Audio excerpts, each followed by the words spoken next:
What's going on, guys? And today we are going to be doing our game week 2 predictions of the Premier League.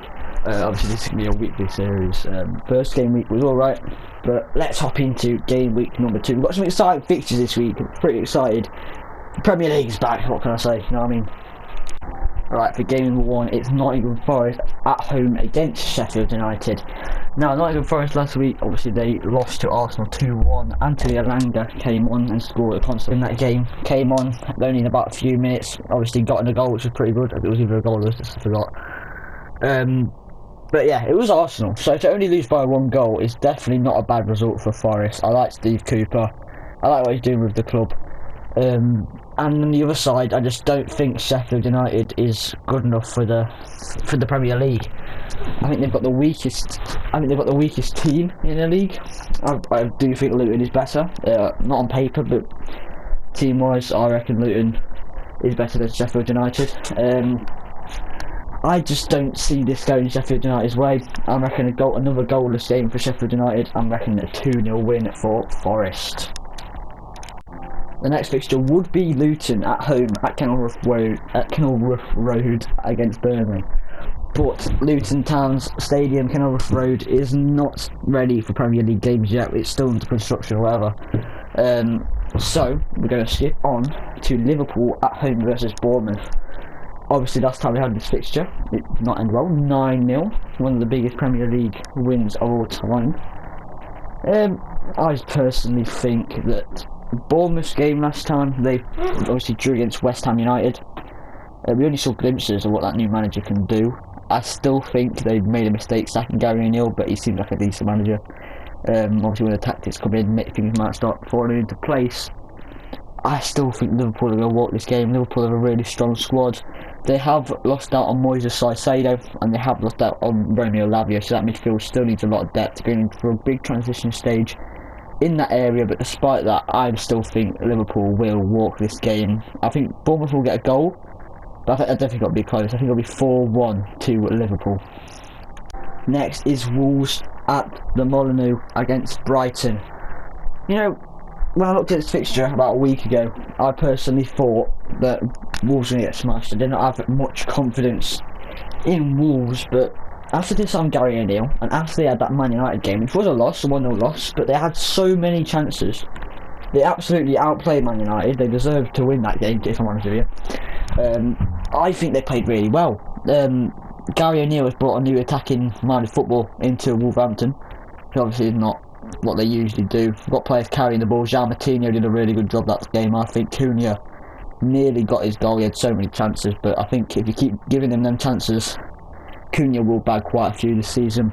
But Brighton, on the other hand, mate, they've been playing so well. They look like a top 4 club. They look like a club that's fighting for the Champions League title, mate. Honestly, they're playing so well under De Zerbi, obviously.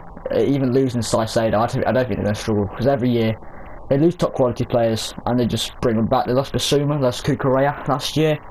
They lost other players as well. And then they brought Caicedo in, and we'll see how good he was. Now English record transfer, I think.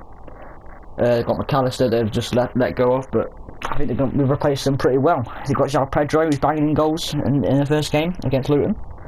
He did quite well. They've got Dahoud, they've got Milner, they've got players that are pulling through.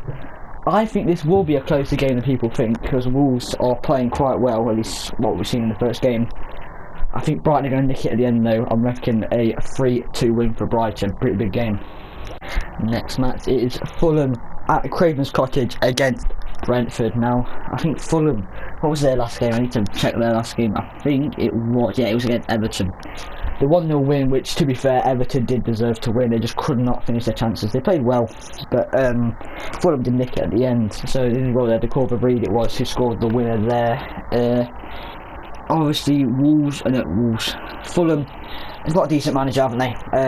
But Brentford on the other side, Thomas Frank is doing quite well. They got a draw against Tottenham, 2-2 draw, 4-goal thriller, except that Kane and Ivan Toney were in the game, so that's a bit interesting to really think about. I thought Brentford would struggle at the start of the season, but I'm kind of starting to regret how much I predicted them to struggle. I had them in like a relegation fight without Tony, which I think was a bit stupid of me. Definitely underestimated the team. I just thought, because obviously a 20-goal a season striker gone for half the season would be mad, but obviously they've got players like Wissa, they've got Mbemo, they've got players coming through. I think Dan's going to play a vital role this season. Despite what I've said, I think Brentford will win this game. I think they will smash Fulham, if I'm honest.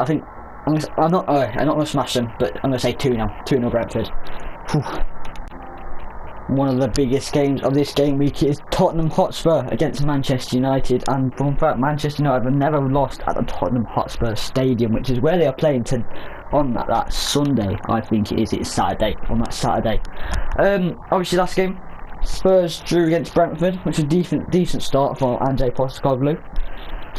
He brings a new attacking style to Tottenham. Obviously, Emerson Royale scored in that game, which is not usual for him. United did win against Wolves despite that. I don't think they played very well. I really don't think they played well. And to be fair, it was the attacking-minded gameplay that really did not favour them, if I'm honest, against Wolves. And I think Tottenham could really beat them, to be fair. I think they have the strength to beat them. I do like United. They are a good team, and I know there are people that support Manchester United. I just don't think it's going to be their day. Højlund is still out injured. He's not actually made his debut yet, which I am excited for. Overpriced player, but excited for his debut. Tottenham without Kane. Don't know how it's going to go this season. Despite that, I still think Tottenham are going to win this 1-0. Next up is City against Newcastle at the Etihad. City recently just won the Super Cup, which means they're going to have to rest players. Cole Palmer has been playing brilliantly recently. Scored in both the Super Cup and the FA Community Shield. Players like Josko Vardiel playing quite well, but they have a big problem, Man City. De Bruyne is out for about 3 to 4 months. He's a bit injury prone recently, De Bruyne. But I think he will be a massive loss. Newcastle, however, in their first game, absolutely thumped Aston Villa, which I think was a really good shocker. I expected a 2-2 draw, but 5-1 to Newcastle. That was pretty insane. I rate Emery as well as a manager, so I was very shocked by this. Isak playing really well. Harvey Barnes is on really good form, personally, I think. Nick Pope's quality. And I think with the rotations Man City having to make, I think Newcastle can nick a draw out of this. 1-1, I'm expecting. Next is a game at Villa Park, hosted by Aston Villa. The visitors being Everton. Aston Villa, bottom of the table at the start of this year. Got thumped by Newcastle. I do rate Emery as a manager. I just think, I don't know what happened. I really don't know what happened. Newcastle are very strong this season, which is true, but a 5-1 loss just is not good enough for Aston Villa. Everton also lost at the weekend last weekend. It was a 1-0 loss against Fulham, which they should have won, really. They should have won. Players like Neil Maupay need to start finishing their chances. Like, they had so many chances. Decore as well had chances. We should have scored. The XG was so high for Everton. I know that's a bit of a nothing stat, but Everton still should have at least scored. Should have won it. But, you know, they didn't. Fulham won, which is really what we need to sort out. Scoring goals. We just can't score goals. Hopefully when Dan Zuma can make his debut, Everton can start scoring goals. I think he's a quality player. Needs to prove himself still, but he's got a lot of potential, hasn't he? The problem is it's Aston Villa. They're still a great team. Unai Emery's good. Moussa Diaby's been great. They've got players like Pau Torres, Diego Carlos, Yuri Tielemans. They're just a whole other quality than Everton. I would love to say Everton would be beating Aston Villa, but I just don't think it's going to happen. I'm going to go Aston Villa 2, Everton 0. Next up is at the London Stadium, West Ham versus Chelsea. Another London derby, the second of the match day. And West Ham, European champions against Chelsea. I personally think Chelsea are going to bounce back this season. And I think the same for West Ham. I think they're both going to skyrocket up the table. Both going to go back to being in the mid-table spots. They both plummeted last year. Obviously, West Ham lost Samaka. They've lost Declan Rice, which is a big loss, but they've also signed Edson Alvarez. Chelsea, on the other hand, Moises Caicedo, Romeo Lavia. They've brought in some great players. Obviously, I think Michael Olise is going for Fabrizio Romano. I think confirmed it the other day. I think that's a brilliant signing, to be fair. He's a quality player. I think this will be a good game. Obviously a London derby at a good stadium.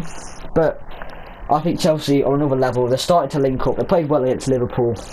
I'm going to say a 2-1 win for Chelsea.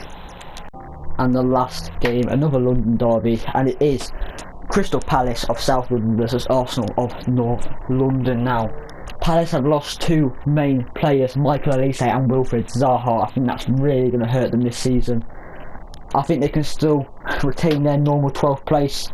Players like Ayew actually played pretty well against Sheffield United. A very hard-working player recently. But Arsenal, they're just another level, aren't they? I think they're going to be challenging for the title this season. Players like Declan Rice stepping in, playing well. Kai Havertz, I think, is going to play a good role. Martin Odegaard is still there. Obviously, Bukayo Saka, Saliba, Ramsdale. And talking about that Ramsdale spot, is he going to get replaced by David Raya? That's something I do not know yet. David Raya is quality, but I do still like Aaron Ramsdale quite a lot. I think he's a quality keeper. Yeah, the problem with Crystal Palace, I don't see where they're going to get the goals from. I think it was either Edward, it might have been Edward that scored, or Mateta. I think it was Edward that scored for Palace last weekend against Sheffield United. That's not really a win to take as a massive victory. It is only Sheffield United, but it's still a win, nevertheless. Arsenal obviously beating Nottingham Forest. Not by much though, not by much. I still think Arsenal should win this, really, shouldn't they? I'm going to go 3-1 to Arsenal.